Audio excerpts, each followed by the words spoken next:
Now, let's talk about exactly what to ask to create value. Now, I want to share with you a couple of questions that are my favorite questions to ask in every conversation so that you can create a little bit more of a what Phil Jones likes to call curiosity gap. Because if you stay curious enough, you are able to have better conversations, which leads us to another one of our four cornerstones of conversational excellence, which is that curiosity is the fuel to great conversations.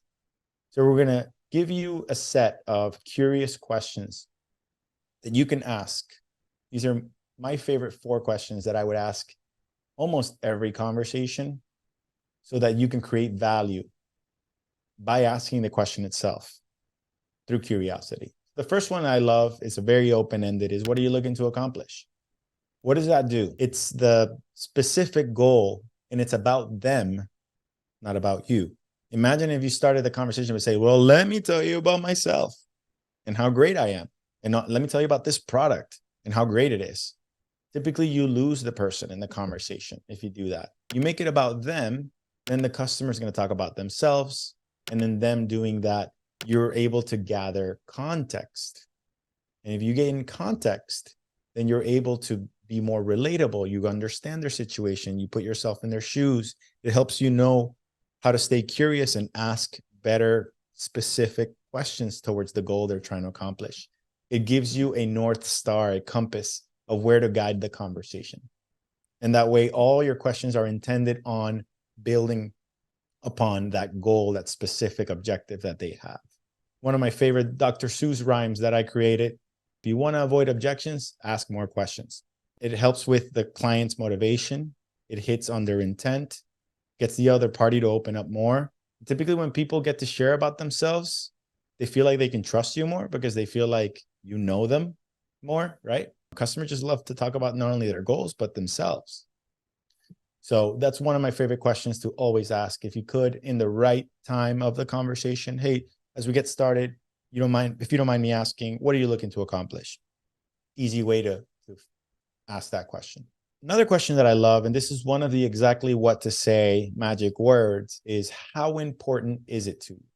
So by asking how important is it to you, and you can, I love using the scale of 1 to 10.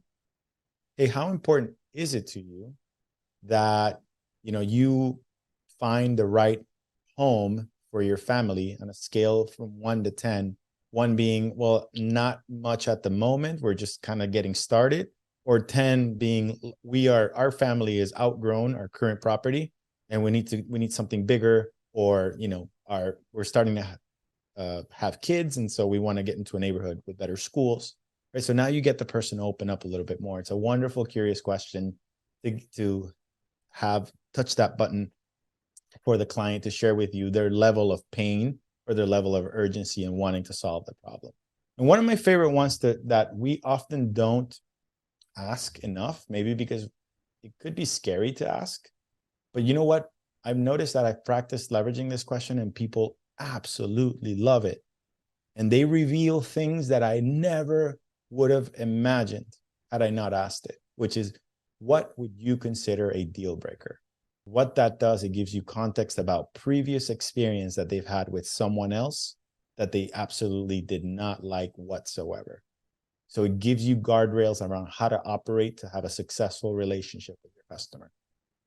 And for anyone who's asked this question before, if you have, what are some typical responses you think you've gotten, or what experience have you had in getting that? And for those who haven't, what do you think would be those answers? Yeah, Seshu, I mean, you're absolutely right. Yeah, price is a deal breaker.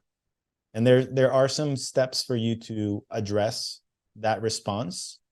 And that's where the exactly what to say methodology can be really, really impactful, because it allows you to change perspective. You can find ways to stay in the game. You can find ways to go deeper in the conversation around, things that weren't just related about price. But what they might also say could be, well, if you don't respond with it a timely fashion, then I don't want to work with you. Or if you're not fully, giving me all the information that I need so I can make the right decision, that's a deal breaker for me, right?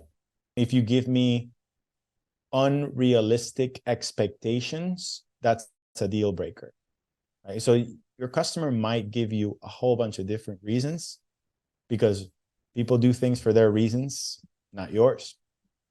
So that's 4 questions that I'll share with you today that are going to help you create more curiosity gap, which will allow you to fill that gap with the value that you can bring to your relationships and to your customers. So Seshu asked the question in the chat is, how do we pace these questions when working with a potential client on the phone or in person? The truth is that the art of the conversation is an art form, right? It's not there's no science to it. We've broken this system down into a little bit of a science behind it, but the best way to really plan for a conversation is before the conversation. What Phil likes to call is doing the work before the work.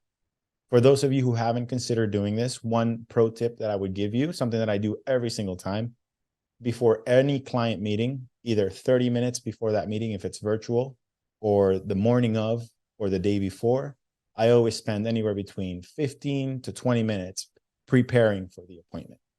What does that mean is, what potential objections am I going to anticipate? What are open-ended questions that I could ask to get the conversation going?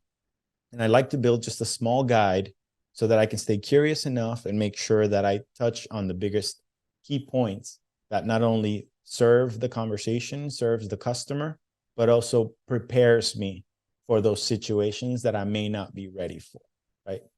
And so that could be a tip that I would give you, Seshu, is consider pre-planning, doing the work before the work, and anticipating what are the questions you could ask and what are the things that the customers could say.